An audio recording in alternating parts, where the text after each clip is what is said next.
अभय जी ने एक बात बहुत महत्वपूर्ण कही थी प्रोटोकॉल की, और इस पर मुझे लगता है कि आज सबसे ज़्यादा, अगर मैं समझता हूँ कि अगर आज ये जो आयोजन जिसमें हम बैठे हुए हैं, अगर हम देखें तो सबसे ज़्यादा मुझे लगता है इसके केंद्र में यही मुद्दा है, लेखक और प्रकाशक के संबंध।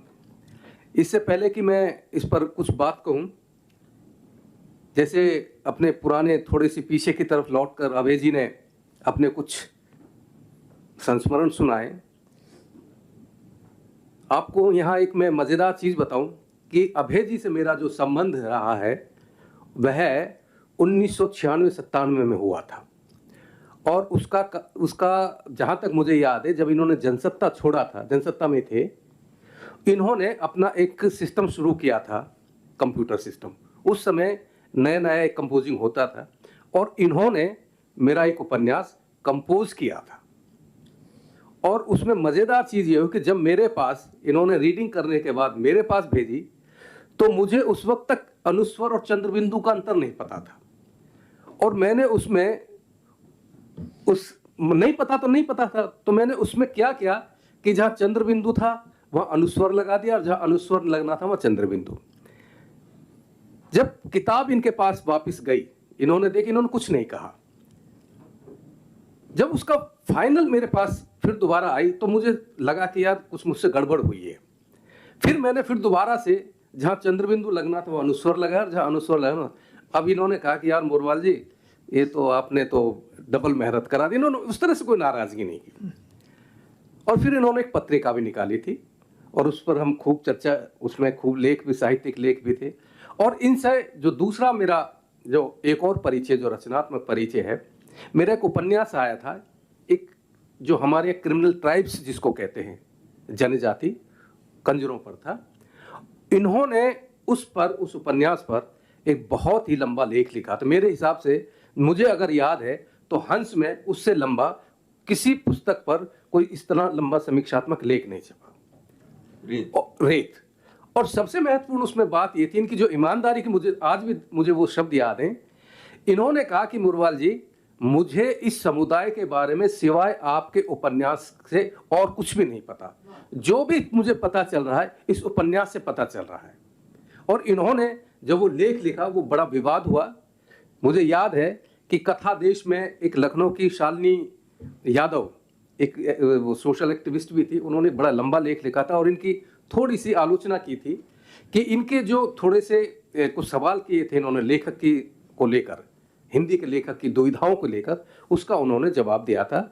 और वो लेख मैं मानता हूं कि आज भी एक किस तरह से एक समाजशास्त्री इस तरह के विषयों को विश्लेषण करता है।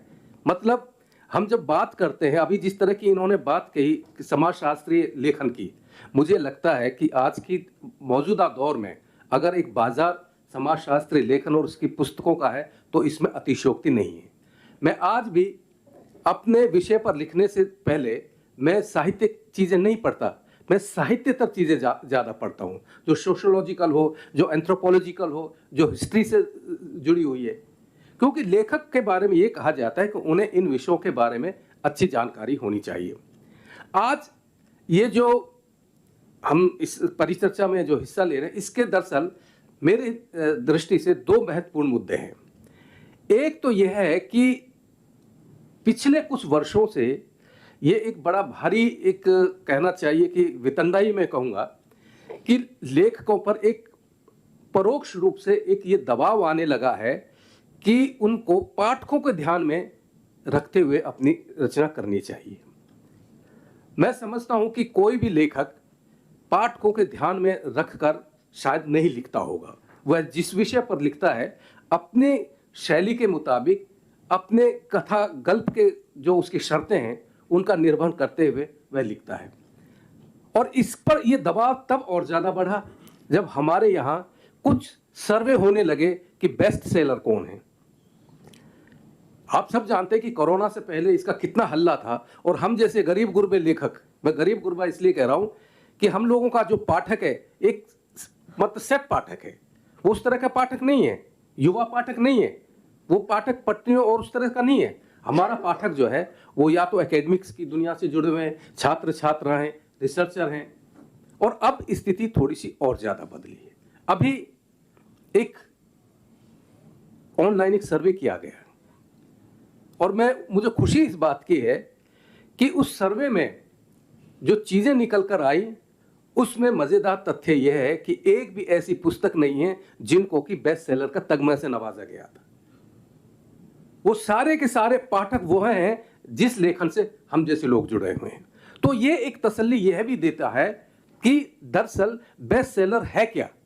क्या मुंशी प्रेमचंद का गोदान क्या बेस्ट सेलर नहीं है? क्या राही मासूम रजा का आधा गांव बेस्ट सेलर नहीं है?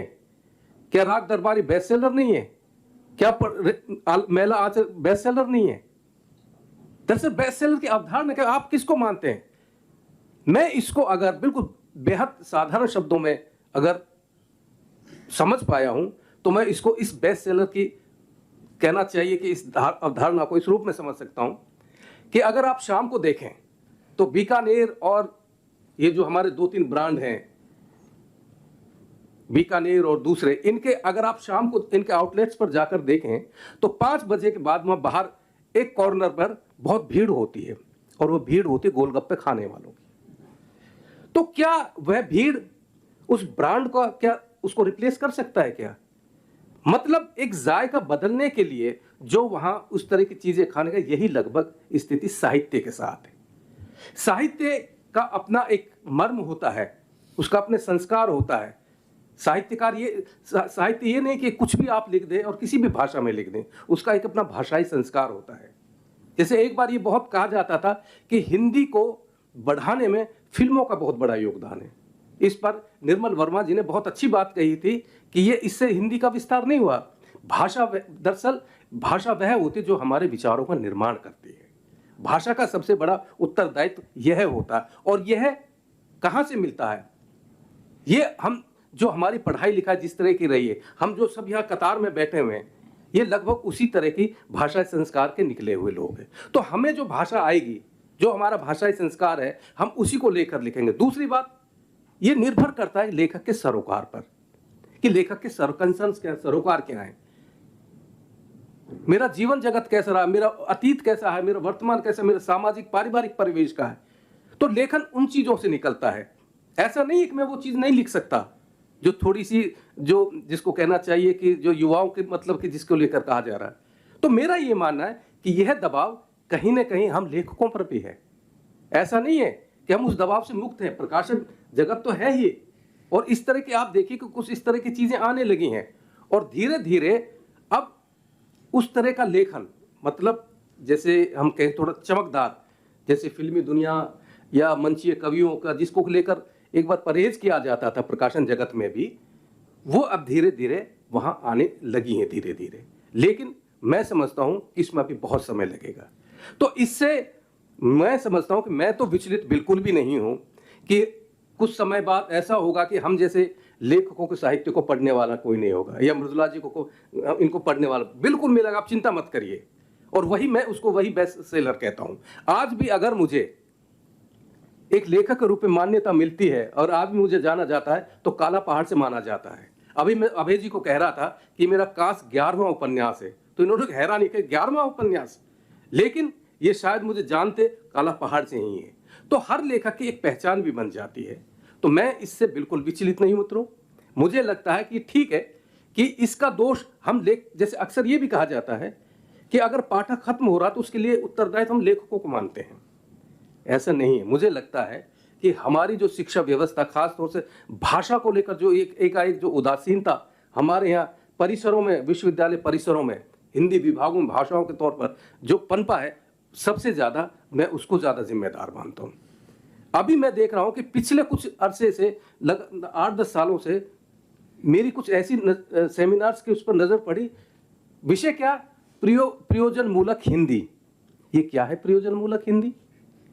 क्या सब लोगों को सरकारी नौकरी मिल जाएगी? क्योंकि प्रयोजन मूलक हिंदी का इस्तेमाल सरकारी काम में होता है, नोटिंग ड्राफ्टिंग में होता है, आम जनजीवन में नहीं होता है। हम जिस भाषा में बात करते हैं, हमें जिसमें रोजाना सोते बैठते हैं, उससे प्रयोजन मूलक हिंदी में काम नहीं चलता।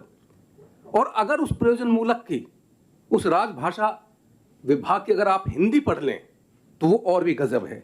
अभी 2-3 दिन पहले, परसों की बात है, बैंक ऑफ बड़ौदा की एक विज्ञप्ति छपी हुई थी, बड़े खूबसूरत, उसमें तो हमारे मित्र है संजीव पालीवाल, उन्होंने लगाया कि अगर किसी को ये हिंदी समझ में आ रही है तो मुझे बता देना, क्योंकि वो उसका अनुवाद था। तो इन सब चीजों से विचलित होने की, देखिए साहित्य की अपनी एक, फिर वही बात है कि उसकी अपनी एक गरिमा होती है, उसका अपना गौरव होता है। और दूसरी बात, प्रकाशक और लेखक संबंधों की बात, देखिए मित्रों, इस पर समय समय पर बहुत बातें होती रही हैं। मेरा अपना ये मानना है कि, और नामवर जी ने एक बार कहा भी था कि लेखक और प्रकाशक का संबंध मजदूर और मालिक का संबंध नहीं है, ये आपसी मामला है, ये आपसी भरोसे का संबंध है। अगर प्रकाशक, लेखक को प्रकाशक की जरूरत है तो मैं समझता हूं कि लेखक से ज्यादा प्रकाशक को लेखक की जरूरत है, क्योंकि लेखक तो अकेला है, लेकिन प्रकाशन व्यवसाय में एक नहीं, दर्जन भर लोग होते हैं जिनका परिवार उससे चलता है। तो कहीं ना कहीं ये भरोसा लेखक और प्रकाशक के बीच में, जो प्रोटोकॉल की, जिस अभय कुमार दुबे जी ने बात की, मुझे लगता है कि अब इसकी बहुत ज्यादा सख्त जरूरत है। अगर आप देखें तो पिछले कुछ वर्षों में लेखक और प्रकाशकों के बीच में थोड़ा सा, चाहे वो भरोसे के कमी के चलते हो, देखना थोड़े विवाद बढ़े हैं। तो उन विवाद के जो असल कारण हैं वो क्या हो सकते हैं, हमें खास तौर से हमारे जो प्रकाशन व्यवसाय उस पर ध्यान देना चाहिए। मैं एक और बात कह दूं मित्रों, हिंदी का लेखक दरअसल बड़ा परम संतोषी किस्म का व्यक्ति होता है, उसकी बहुत बड़ी महत्वाकांक्षाएं नहीं होती हैं। उसे प्रकाशक अगर प्यार से बैठाकर 2 शब्द मीठे बोलते, उसके लिए वही बहुत है। वो कभी जिंदगी में अपनी ये नहीं पूछेगा मुझे रॉयल्टी आप दे रहे हैं, सही दे रहे हैं, गलत दे रहे हैं, कभी नहीं कहता। और ये आज से नहीं है, ये आज से नहीं है, ये सदियों से यही चला रहा है। तो ये जो संबंध है लेखकों और प्रकाशकों का, ये आपसी भरोसे का संबंध है, और मुझे लगता है इस भरोसे को बनाए रखने की जिम्मेदारी एक लेखक के रूप में, अगर मैं प्रकाशक की कहूं तो प्रकाशक के साथ साथ एक लेखक की भी ये जिम्मेदारी है कि हम उस भरोसे को बना के रखें। तो अभी मैं फिलहाल इतनी बात, बाकी जब समय होगा उस बात करेंगे।